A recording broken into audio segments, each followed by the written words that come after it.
ponia Bražinskiene, jūs turite kitą nuomonę dėl šios situacijos, pati kreipėtės į mus, rašėte laišką, na tai problema ir lygioje vietoje, ką įvardyja Kristina Nemaniūtė-Gagė. Ką jūs turite omeny? Na, iš tikrųjų, aš norėčiau šitą pokalbį gal pasukti šiek tiek kitų kampų ir atkreipti dėmesį klausytojams, ką atstovauja gerbiama Kristina. Tai jinai atstovauja asociaciją, kuri vienyje tik tai didžiuosius Lietuvos vaistinių tinklus, tai yra kalba jų vardu ir, na, nelabai turi teisę, gal reikėtų sakyti, kalbėti mažųjų vaistinių vardu.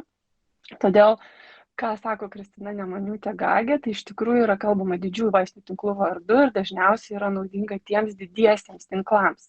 Tai pirmas aspektas. Kitas dalykas, iš kur kilo visas dabar šitas triukšmas dėl to vaistinių uždarimo ir sutrumpinto darbo laiko.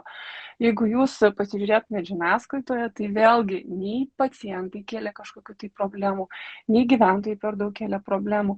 Visą laiką problemas kėlė Lietuvos vaistinių asociacija ir akcentuoja tuos skaičius ir kelia triukšmą, paniką žmonėms, kad čia kažkas užsidaro, kad čia kažkas trumpina laiką. Tiesiog konstatuoja faktą, galbūt čia dėl tos panikos, tai irgi gal negalim taip sutirštinti spalvų. Na, taip, gal šiek tiek persidžiau, bet iš tikrųjų nuolatos girdėdami to žmonės pradeda nerimauti, ypatingai vyresni, nes čia gal ir prie mūsų kažkas užsidarys ir taip toliau ir panašiai.